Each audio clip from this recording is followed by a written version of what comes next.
ये जो मलबे का ढेर आप स्क्रीन पर देख रहे हैं, कुछ दिन पहले तक यहाँ किसी का घर था। इन दीवारों के बीच बच्चों की हंसी गूंजती थी। बुजुर्ग चौखट पर बैठकर शामें बिताते थे और परिवार अपने कल के सपने बुनता था। लेकिन यहाँ आज सिर्फ टूटी ईंटें, बिखरा सामान और खुले आसमान के नीचे बैठी जिंदगियां दिखाई देती हैं। बरसात का मौसम है। जिन लोगों के सिर पर कभी पक्की छत थी, वो आज तिरपाल के नीचे रात काटने को मजबूर हैं। ये कहानी छत्तीसगढ़ की राजधानी रायपुर के पास बसे नकटी गांव की है, जहां एक बुलडोजर कार्रवाई ने सैकड़ों लोगों की जिंदगी बदल दी है।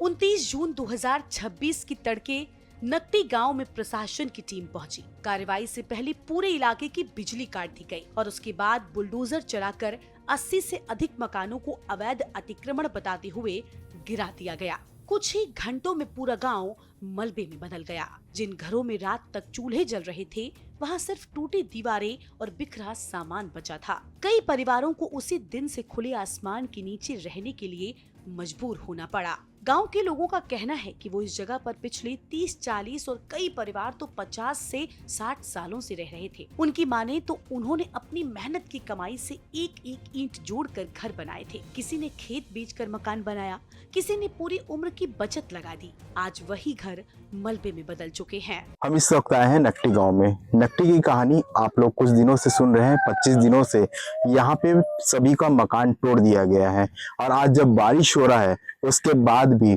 आज 11वें दिन से भूख हड़ताल पे यहाँ पे गांव के लोग बैठे हुए हैं, महिलाएं पुरुष बैठे हुए हैं और इस बरसते बारिश पे यहाँ पे ऐसी बिना पन्नी के बिना कुछ के यहाँ ऐसी बैठे हुए हैं। आइए हम बात करेंगे।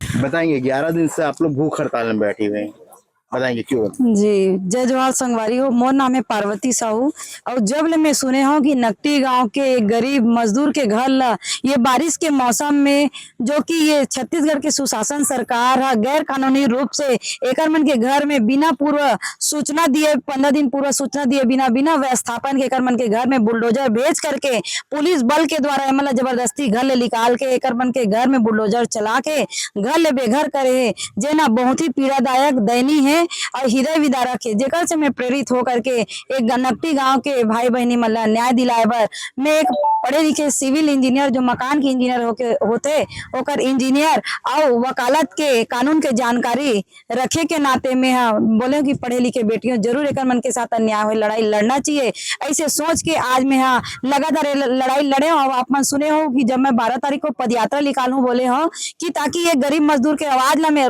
सड़क से लेकर संसद तक पहुंचा सका। लेकिन ये शासन प्रशासन मोर घर पुलिस फोर्स भेज के चारों तरफ पुलिस फोर्स लगा के ये पदयात्रा ला मोर रोक करके मतलब थाना में अरेस्ट करके रखीस, मोर मोबाइल फोन ला छीनीस और ओकर बाद मोला ककरो से बातचीत करन नहीं दी से बे और ये नकटी गांव के भाई बहनी मन के आवाज ला मोला अरेस्ट करके दबाए कोशिश करी।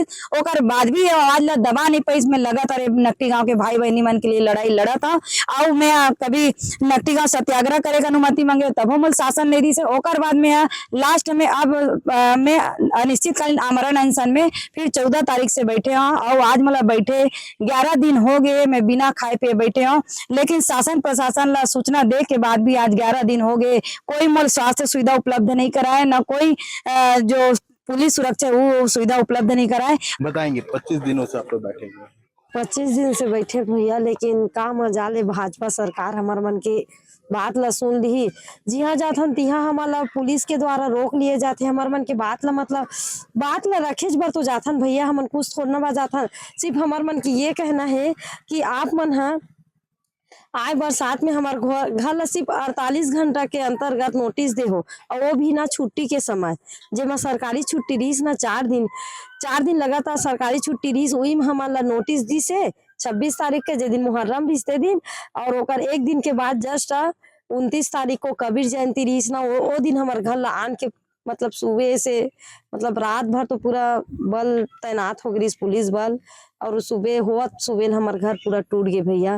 तो यही सुनवाई बार भाई हमारा घर तोड़े तो कम से कम हमार यही जमीन में हमारा दे जगह की एकरे मांग लेके जात हन। हमार घर तोड़े है तेकर मुआवजा दे की मांग करे बर जात हन। भैया सरकार है बोलते बेटी बचाओ बेटी पढ़ाओ, इनमें का मन ह बेटी माई करके हल्ला करत थे। ओमन बेटी माई हरे अपन बाप दादा के जमीन में हावे। ओमन ह कोई बाहर से आए नहीं है, मतलब यहीं के हरे, खास मूल निवास यहीं खरे। ओकर बाप दादा मन के हमर पूरा एकर यहाँ के हमर पूरा सब पुरखा मन के नाम है, सब है एमे पूरा हमन निकलवाए हन। खसरा नंबर एकर सब मिशन सब है हमारे पास। ये आप मन देखो, ये केशव सीताराम ये सब हमारे बाबा के नाम, मतलब ओकर पूरा हावे है और सब। हाँ सब रिकॉर्ड पूरा है हमारे मन के ऊपर। हाँ तो तेकर बावजूद भी सरकार है अब ज्यादा हमर मांग नहीं, हमर ले वो ठीक है, लेकिन हमर एक दिन में बसा देवा इतने मांग है हमर मन के। प्रशासन का कहना है कि जिस जमीन पर ये मकान बने थे वो शासकीय भूमि है। प्रशासन का ये भी दावा है कि प्रभावित परिवारों को नवा रायपुर के सेक्टर 30 में आर्थिक रूप से कमजोर वर्ग के फ्लैट उपलब्ध कराए गए हैं ताकि कोई भी परिवार बेघर न रहे। लेकिन जब हमारी नजर उन पुनर्वास वाले फ्लैट्स पर पड़ी तो वहाँ की तस्वीरें भी कई सवाल खड़े करती हैं। ग्रामीणों का कहना है कि 10 से 12 लोगों के परिवार को एक छोटे से फ्लैट में रहने के लिए कहा गया है। सबसे बड़ी दिक्कत ये भी है कि ये फ्लैट गांव के करीब 22 किलोमीटर दूर हैं। जिन लोगों की रोजी रोटी गांव और आसपास की मजदूरी पर निर्भर थी, उनके सामने अब हर दिन काम तक पहुंचना भी चुनौती बन गया है। मैं हाँ गिरे हूँ नया रायपुर में ले गई से तोड़ फोड़ कई संभाला जबरदस्ती यहाँ से लेगी से, और नया रायपुर में लेगी से वहाँ जबरदस्ती है कैसे और बोलवाए गए कि मोर करा कि पक्का घर मिले, अच्छा घर मिले है, बिजली सुविधा है, पानी सुविधा है, अच्छा खाना दे रहे हैं कि बोलो कि जोर जबरदस्ती करके मोर से बोलवाए गए है कि बोल ऐसे बोल कि अच्छा है, खाने है, पक्का घर है, बिजली है, नल है, खाना पीना अच्छा दे रहे हैं, अच्छा घर है, कि बोलो कि जोर जबरदस्ती करके दबा रहे हैं। वहाँ के अधिकारी है। कहाँ के अधिकारी? नया रायपुर NRDA के अधिकारी। हाँ हाँ, और वहाँ बोला थी से कि साइन नहीं करते तो जोर जबरदस्ती करके दबाव करके ना वो बोलवा गए है कि ऐसे ऐसे बोलो कि बोलवाई समय मन कर। जब वहाँ से आबो की कहा था ना मन, हाँ तब कोरा कागज में साइन करो, पूरा एड्रेस करके दो और तब फिर जाओ कि बोला थी से, तो हमन बोले हमन साइन में नहीं करेंगे के। सभी लोग जब जा रहे थे है ना, यहाँ से सामान लेकर एक कोरा कागज उसमें एंट्री लिया था कि आप लोग आए हो, यहाँ से सामान उन्हीं लोग जोड़ कर ले गए है ना, या हमारे अनुमति से भी ले गया होगा, चलो ठीक है मानते हैं, लेकिन वहाँ एंट्री कोरा कागज में लिया था। और जब भाजपा का ना प्रेस कॉन्फ्रेंस हुआ था उसमें दिखाया था कि इतना लोग आ चुके हैं। तो मैं पूछना चाहता हूँ भाजपा सरकार से कि वो लिस्ट कहाँ से आया है? हमारा जो कोरा कागज में आप साइन लिए हो, मतलब हमारे पैतृक जमीन भी है उसमें भी आप साइन ले सकते हो चोरी से। सोचने वाली बात है। मतलब आप लोग को भ्रमित करके लिया है, साफ बात है भाई। हम जा रहे हैं, आप वहाँ एंट्री करवा रहे हो, उसी कागज को प्रेस कॉन्फ्रेंस में दिखा रहे हो कितना लोग आ चुका है।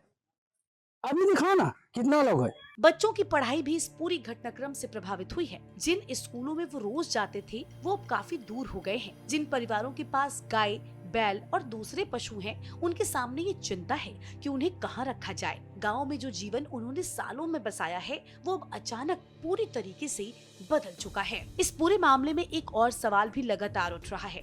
गांव के कई परिवारों को पहले प्रधानमंत्री आवास योजना का लाभ मिला था। ग्रामीणों का कहना है कि योजना का लाभ मिलने से पहले उनके दस्तावेजों की जांच हुई, मकान स्वीकृत हुए और निर्माण के लिए सरकारी किश्त भी मिली। ऐसे में अब वो पूछ रहे हैं कि अगर उनके घर और जमीन अवैध थे तो सरकारी योजनाओं का लाभ किस आधार पर मिला, और अगर दस्तावेज सही थे तो उन्हीं घरों पर बुलडोजर क्यों चला। जैसे मीडिया वाले आए हैं, हमारे गांव वाले से चर्चा की है, तो मैं बोलता हूं कि देवेश तिवारी यहाँ प्रभावित परिवार में आकर के चर्चा किया है कि जिनके मकान नहीं टूटा है उनके बीच में जाकर चर्चा किया है। मकान कहाँ टूटा है? यहाँ पर। और देवेश तिवारी चर्चा कर रहा है वहां पर जहाँ कोई मकान नहीं टूटा है वहां पर। तो जहाँ मकान टूटा है वहां पर चर्चा करे, प्रभावित परिवार से चर्चा करे कि सही है कि झूठा है ना, और नकटी गांव है कि नहीं है, और नकटी गांव कहाँ पर टूटा है। आज नकटी गांव में सबसे ज्यादा जो दिखाई देता है वो है इंतजार अपने घर का, अपने अधिकार का और उस जवाब का जिसका जवाब गांव के लोग लगातार तलाश रहे हैं। बरसात की हर रात उनके लिए नई मुश्किल लेकर आती है, लेकिन मलबे के बीच बैठे ये लोग अब भी उम्मीद लगाए हुए हैं कि एक दिन उन्हें सिर्फ रहने की जगह नहीं बल्कि उनकी जिंदगी भी वापस मिलेगी।